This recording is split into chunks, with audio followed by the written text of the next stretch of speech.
Hi guys, welcome back to my channel.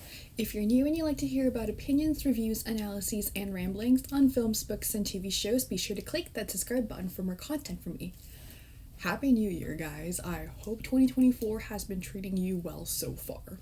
And this is the new year, so I actually kind of have I'm trying to do now a theme for my videos every month, I want to say.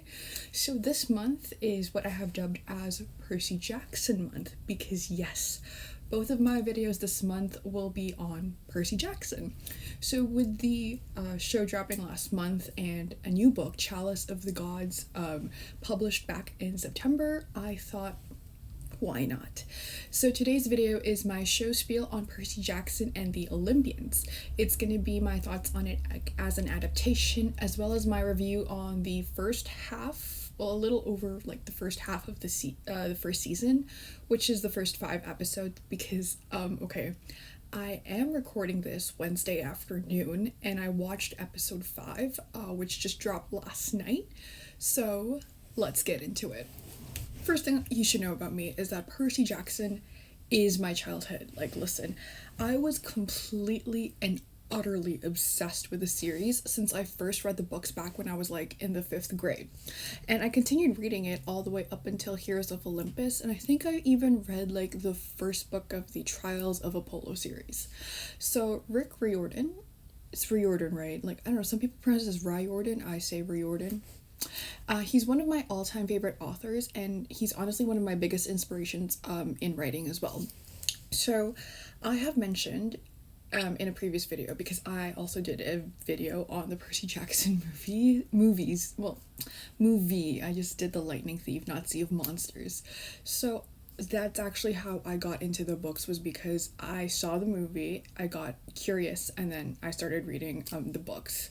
So obviously the movies, while they're fun, they're clearly not a great form of adaptation, mainly because it didn't have what made the books so magical. It's not just the not age appropriate casting, because again, in the first book they were 12 years old, and then you had Logan Lerman, what was her name? Alexandra Daddario, they're playing teenagers and they look like they're in their early 20s. So that was part of what made it lose its magic, but also there's just way too many changes from the Lightning Thief book, and there's also not a lot of explanations for the world building, etc. But the show. Oh, the show. Okay, so first thing I want to talk about actually is the casting, because the casting, when they announced the casting, I was hooked almost immediately. One, it's age appropriate. They actually casted literal children to play these kids, so I was very happy. And okay, sure, maybe the physical description in the books are not accurate, but that doesn't matter, because in my opinion, characters are a lot more than their physical appearances. So again, like I said, the first thing I want to discuss is the casting, because the highest praise I have for the show is the casting, because they nailed it. So they found the perfect actors who can bring these characters to life, and I genuinely do not care if they don't match the book description of the characters at all. And I get it, a lot of die-hard book fans, they commit to this physical description, but if physical description of a character is what makes them your favorite character, you need to do some evaluating with your reading comprehension and why you like these books. Just saying. So the first thing we want to talk about, the first actor is Walker, because listen guys, this kid is Percy Jackson. I'm not kidding. I love the anger that he shows in the show, as well as his confusion, because Percy Jackson's anger is definitely underrated even in the fandom, because fanon, so that's fandom canon, which is something that a fandom characterizes as canon, even though it's not necessarily canon in the books. So anyway, they characterize him as this happy-go-lucky kid, but he's definitely angry and sarcastic, as he should be. He's being used by his dad to clear his name, even though he's never even been there for Percy and Sally. Although we haven't really gotten much about it in the show, like if he's done anything for them before like the show started. So you still gotta like see that one, so we have yet to see that. So the next actor I want to discuss is Aryan, who plays Grover. Cannot stress enough how perfect he is as Grover. He captures his anxiety and conflicting emotions like so well, because on one hand, Grover has this job as a protector. He is Percy's protector, but he also is Percy's friend, and he doesn't like to keep things from him. Also, he is so like eldest daughter coded with how he keeps mediating between like Percy and Annabeth like during their quest. Like, let this kid rest. Like, I know he's 24, but like let him rest. He deserves to rest. Third person I want to discuss is of course Leah, who is literally the perfect Annabeth with her mannerisms and expressions. So what the show does is she shows her extreme faith in her mother, as well as the gods, which is kind of insane, but also it is so well done. And I have seen a lot of people who complain about, you know, how intense her faith is in her mother and the gods. They forget that in like the first series, so the Percy Jackson and the Olympians series, not the show but like the books themselves, Annabeth was the one who was all about being more polite to the gods, and Percy was the one who was like blatantly disrespecting them like from the get-go and just being fed up with their BS. And another thing too is that, you know, some of them are complaining about her characterization as a know-it-all, and it's just like some of y'all literally forgot that she is, like, I say this affectionately, she is a bit of a know-it-all because she's had like 5 years more exposure to this demigodness thing going on than Percy did. So like he's confused and she knows more about the etiquette and how this world works than he does. Another actor I want to discuss is Charlie, who plays Luke. I think he's adorable, and I'm like, listen, I've seen a lot of people who are like roughly his age who are thirsting over him. All right, cool, whatever. I can't say that because when the casting was announced and I went to follow him, he was literally a child. He was like under 18. So for me, like that's just weird. So I'm not gonna. He's still a kid in my eyes. Like, anything younger than 20 is still a kid in my eyes. Okay. So he's only had maybe like I think 2 or 3 episodes. I want to say 2, like 2 episodes as Luke so far, but I really like him and like how he portrays Luke, because we were given more of Luke than we were in the books. You know, like you see him being charming and friendly and, you know, trustworthy, and like he's a true friend to Percy, because this is you know, like I don't want to do a major spoiler, but because I know some people who maybe are show only, never read the books, are stumbling upon this video, so I'm just gonna say, you know, like something happens, it's gonna hurt later on. That's all we're gonna say. Then we get Dior, who plays Clarice, and she is tough and she is badass, and I cannot wait to see her in Sea of Monsters.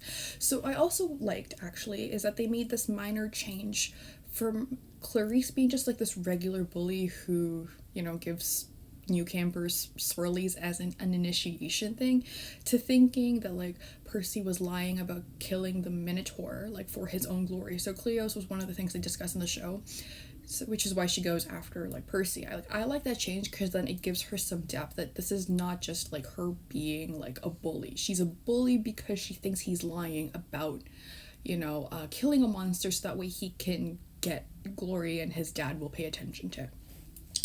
Then another casting I want to mention is Jason Mantzoukas, who plays Dionysus.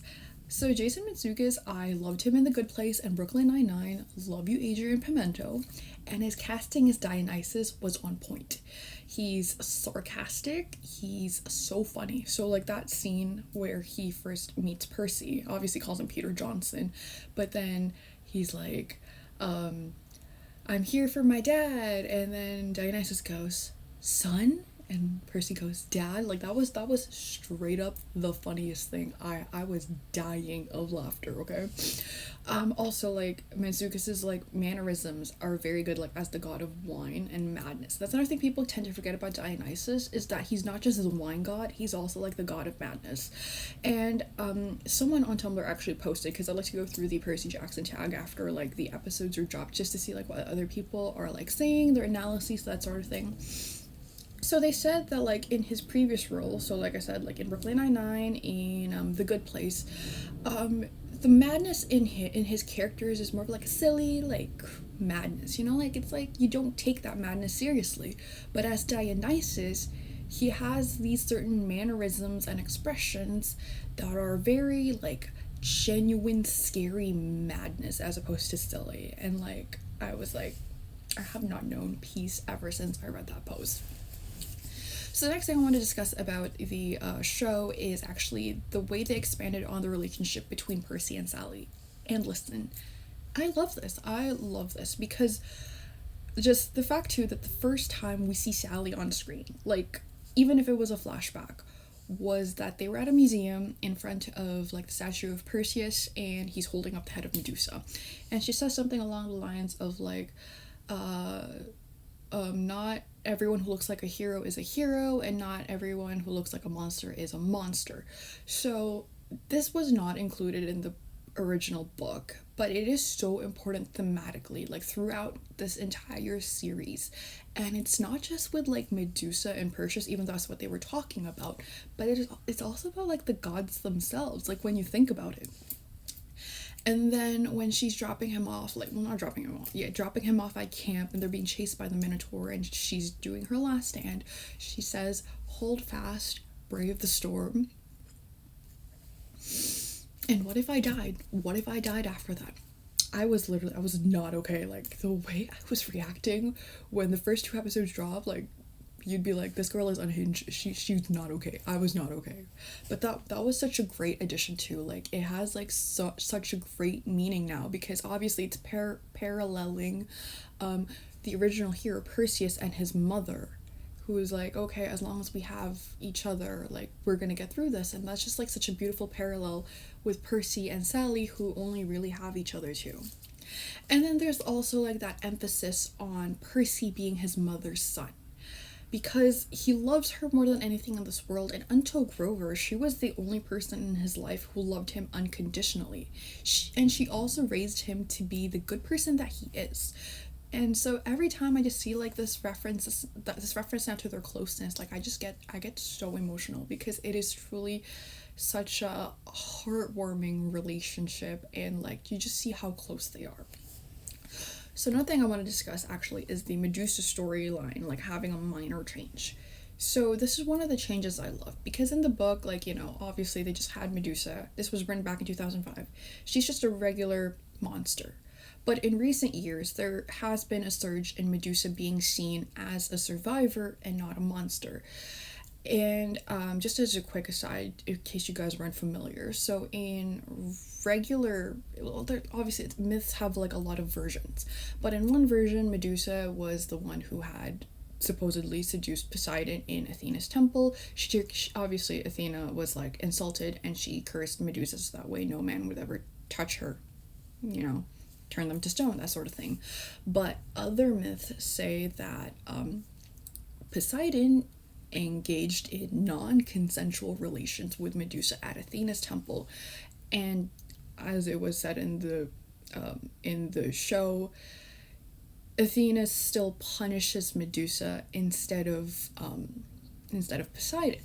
So just, like, the fact that, you know, they keep her, like, you know, like, this reading of her as a survivor, they included that, they went with that direction while still keeping her antagonistic, okay? Because on one hand, Medusa did, like, warn them about their blind faith in the gods, and she only got upset when Annabeth called her a liar. And someone on Tumblr actually made this post about how when they first went to Auntie M's, like, emporium, so, like, her place, the outside, you see it's just statues of monsters. So, you know, it makes you think, oh, she's only, like, you know, using her her power, her curse against monsters. But then you go into the basement, that's where she hides the human statues. Like, she is still a monster because she hurts people who disagree with her, but her curse did not make her a monster. And so, like, that observation was just, like, really insane, but it makes sense, and, like, I love it. So another thing I want to talk about is the Gabe portrayal. So I was probably in the minority who thinks that the change that they made with Gabe is not bad because, and hear me out, just because he's not physically abusive doesn't mean he isn't abusive. Like, he's still emotionally and financially abusive to, like, as seen in episode 1. And also in the books, Percy doesn't realize that Gabe was abusive towards Sally until the end. And okay, I just want to, like, say as a quick side note, I actually wrote this outline on Sunday, so before episode 5 dropped. So what I wrote was, that being said, there's a lack of Gabe framing Percy as a troubled kid and, you know, insinuated that he got his mom killed in the show. So I'm wondering how they would go about, you know, him being turned to stone by Medusa's head, because again, his emotional and financial abusiveness doesn't negate that he is, like, abusive, but it does seem tame compared to the book. And I said, but I have faith because Riordan was very involved in the show and he's the author. And as of last night's episode, literally as soon as that scene popped up, I went to write this down. We do get Gabe framing Percy and calling him a troubled kid, so I feel super vindicated. See, guys, you gotta trust the process. Like, I've seen so many people complaining about it. It's just like, oh my god, no, like, and it's like, listen, all of these episodes are dropped on a weekly basis. You cannot make an assumption when, like, we were barely halfway through, like, the show, because there's still, like, a lot that they gotta do. So, like, trust the process and stop being so judgy. Like, okay, like, obviously criticisms are good, but, like, have some faith, guys. The author is very involved in this. So another thing I want to discuss is the whole thing about the gods being sucky parents. Alright, so I love that they're really emphasizing this in the show, because the movie still made it seem like the gods are kind of caring parents, even though they're not. So there's a reason why, okay, again, like I said, I'm trying not to spoil things, like, I'm trying not to do a major spoiler for show-only people. So if you've read the books, you know what I'm talking about. If you've only watched the show, I'm not going to name names. But there's a reason why a certain person betrays the gods, and it's because they're crappy parents. So not only do you have literal children trying to do dangerous things to get glory so that their parents will do something as simple as pay attention to them or acknowledge their existence, but they use their kids. Poseidon is also guilty of this. And okay, so in episode 4, when Percy drops from the arch, the narrate, is that how you pronounce it? Like, the water spirit person, narrate? Anyway, so the water spirit, you know, says, like, it's so hard for your father to, like, sit back and watch you struggle. So maybe he did, like, from this dialogue, you know, like, it's implied that he did watch over Percy and Sally as best as he could. But nonetheless, he still didn't try to reach out to Percy until the 4th episode. And so he's doing the literal barest minimum as a parent. Athena. Okay, listen, she's catching hands. Like, it's on site, especially after episode 4. So the change about the arch being her temple, I was confused at first. I'm like, okay, cool. But then she allowed Echidna and the Chimera into her sanctuary, into her temple, because of what Percy did, not caring that Annabeth would be killed. And actually, it was said that, like, her mother allows this because Annabeth embarrassed her because of her impertinence. I was just like, you're punishing your daughter for someone else's impertinence. And the thing that blew everyone's minds too was just the previous episode, episode 3. There was already a parallel between Medusa and Annabeth. When Medusa tells Annabeth, I wasn't like you, honey, I was you. Like, I was shook because I'm like, oh, man. And Annabeth, she initially refused to believe it. She's like, no, my mother is just, my mother is kind. You know, she looks up to her mother. And then to have this happen to her, I was like, it breaks my heart. But also, again, this is the same goddess who turned a young girl into a spider for being a better weaver. And in Heroes of Olympus, actually in Mark of Athena / House of Hades, this is the same goddess who sent her daughter, her 16-year-old daughter, on a doomed quest that led to said 16-year-old daughter and her 16-year-old boyfriend falling into Tartarus, which is the deepest, I want to say pits of the underworld. Yes, deepest pits of the underworld. So, like, on one hand, this is on par. So I wasn't surprised. I'm just disappointed. And everyone knows that, disappointment is worse than being, like, surprised or being, like, mad. So anyway, like, just seeing how she treated Annabeth, I'm not gonna lie to you, this would have made me switch over to Cronus' side without any prompting from the betrayer. Just saying. I would have been like, we're on the other side now. So this next section I'm going to talk about is actually a super last minute addition, which is like my random thoughts on episode 5, because like I said, this outline was all done, guys, on Sunday. Then I watched the episode last night and I was like, I have thoughts, I have to include them in this video. So yeah, bear with me because I might be a little all over the place. So the first thing we want to talk about episode 5 is the Tunnel of Love sequence, which I love. So I would normally play like I'm playing the video, but also like I would normally include sound, but YouTube copyright licensing, I don't want to like get strikes, so we just have this little clip playing without any sound. Anyway, so they played What Is Love. That, first off, great song, great choice. And Percy recognizing Hephaestus' story, like, just by like watching this like little light show. So that's another change, by the way, that I love, is that, Percy is a little bit clueless in the books, but in the show, because his mom is obviously trying to prepare him for when he eventually has to go to camp and have his own little adventures, he at least is armed with enough knowledge of mythology. So that was a change that I really appreciated and really loved. Second thing I want to discuss is Timothy Omenson as Hephaestus. So this was the casting I was absolutely the most excited about because I loved him in Psych. And just as a side note, if you guys haven't seen Psych, it's like one of the funniest shows ever. It's one of my favorite shows of all time. It's about this guy who he's basically like Sherlock Holmes with how insane his photographic memory and skills of observation are, but he's pretending to be psychic. And Timothy Omenson plays like the serious lead detective called Lassiter, although the main character Sean calls him Lassie. So like, please watch it if you haven't watched it yet. Like, I promise you won't regret it. Anyway, so Timothy Omenson as Hephaestus, he has a fairly short screen time, but he was so great. Because, okay, with Hephaestus, we do see, like, that cruelty that the gods possess, but he's also showing a more merciful side, like when he lets Percy and Annabeth go, and he even tells Annabeth, I'll put in a good word for you with your mother. What I really liked about this is you're being shown the duality and the complexity of the gods. And that's always been what fascinates me, like, in Greek mythology, is that these gods, they are ruthless. Don't get me wrong, they're like powerful and everything, but they can be merciful on occasion. So I love that. I love that they're showing that there's a god, like right now, like so far Hephaestus is the only god they've shown to have that duality. That yeah, he can seem uncaring, he can seem cruel, but he's also capable of mercy. And like I said, I love that. And I also did love that they included Hephaestus in the first season like this, because technically in the books he didn't make an appearance until Battle of the Labyrinth, when Percy right before Percy blows up Mount St. Helens. But this was just a nice way of Percy to get acquainted with like a lot of the Olympians.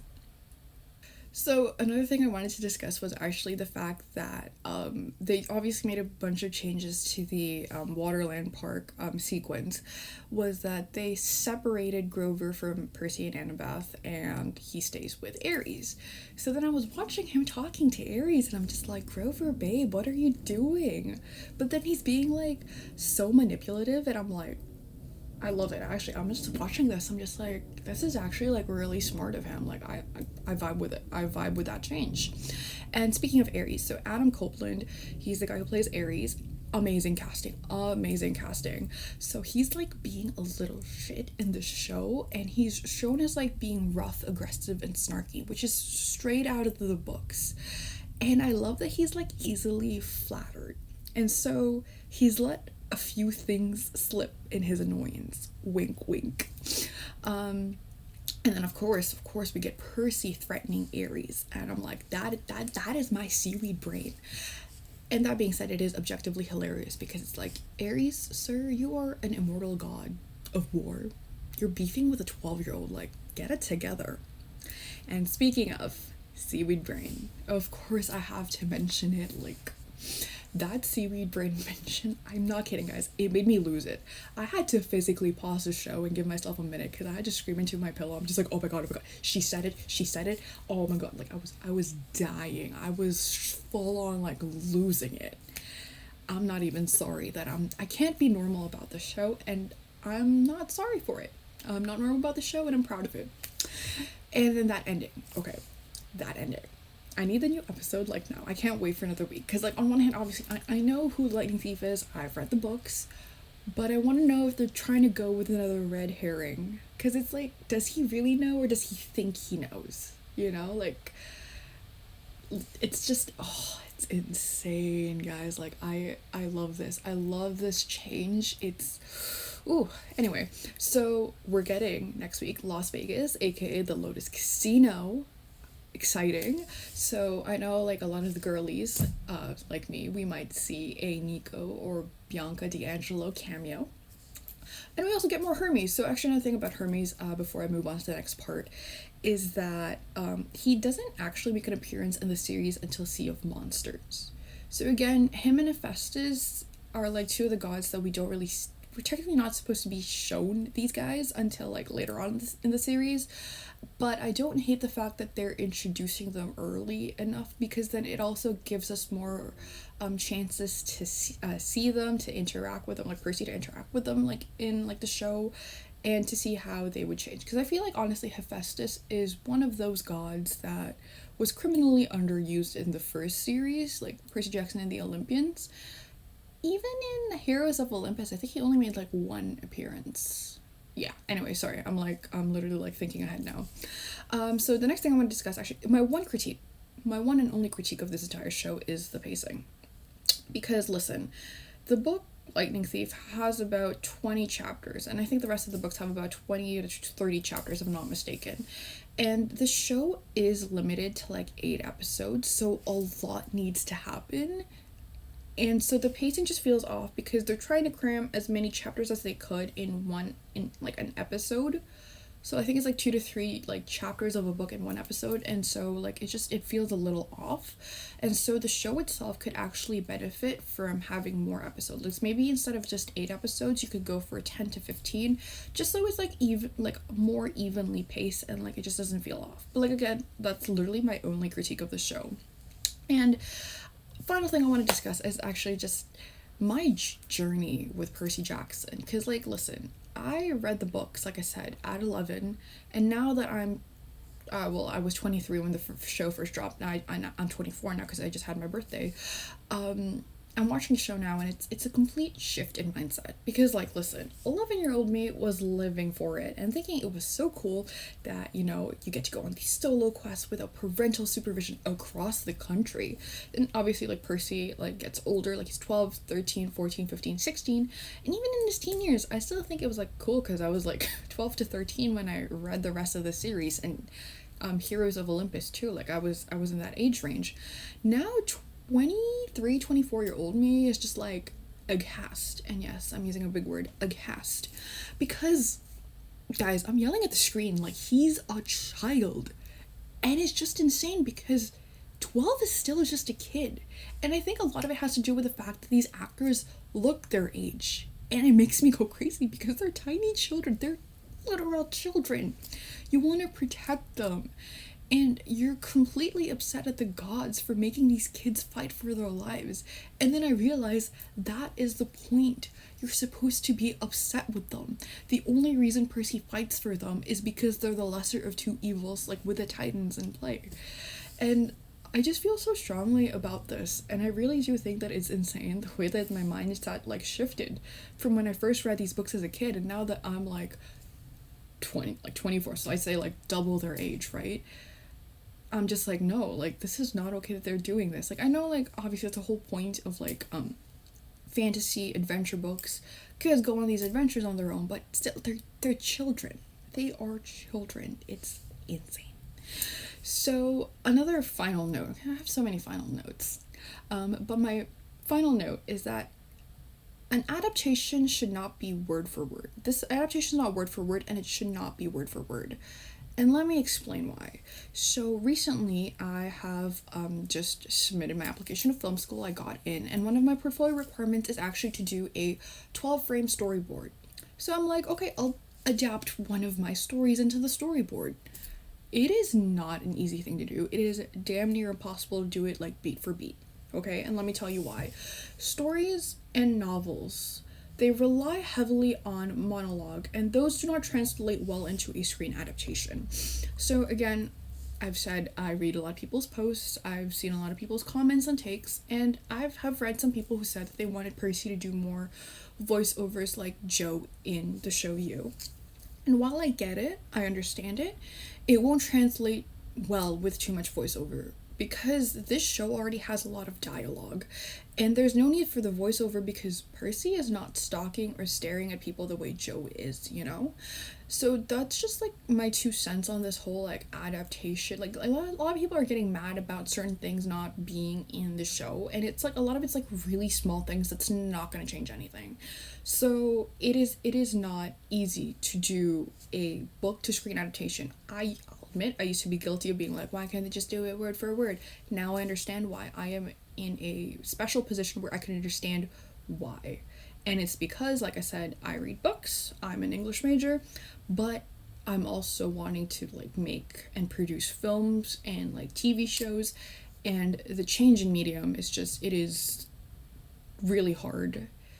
And yeah, if you want word for word, like a lot of people said, just listen to the audiobook with your eyes closed.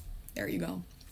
So overall, I just want to say, like with Percy Jackson, like, and the Olympians, this is a great adaptation because it still captures the spirit of the books. It has the magic of, you know, the magical things that made us fall in love with this book series in the first place, and the characters are so accurate. Maybe not physically, but like personality wise, these actors nail it. They understood the assignment. And this is like a huge rec for book readers. So if you're one of the book readers for Percy Jackson, you're kind of like on the fence, wondering if you should watch it or not, I'd say watch it. Like, you'd love it. And another thing I want to mention is the slow burn Percabeth. So Percy and Annabeth. Listen, the soulmatism was already jumping up, even though it's like slow burn. It's insane, actually. Like, I cannot praise this adaptation enough, not just for what they've done with like Percy and Annabeth's relationship, obviously, but just how they've gone about this, how they have everyone like just who understands these books so well. And I do believe that having Riordan there, you know, being so involved in this adaptation is what makes it so great and so successful. And like I said, I cannot praise this enough, and I needed Disney Plus to renew this like all the way to season 5 already. Like, please and thanks. Anyway, that's a wrap on Percy Jackson and the Olympians. So my next video is going to be a book talk on Percy Jackson and the Chalice of the Gods. So that will be up by the end of January. Thank you so much for watching. Have an awesome rest of your day, and please don't forget to like, comment, or subscribe. See you guys next time. Bye.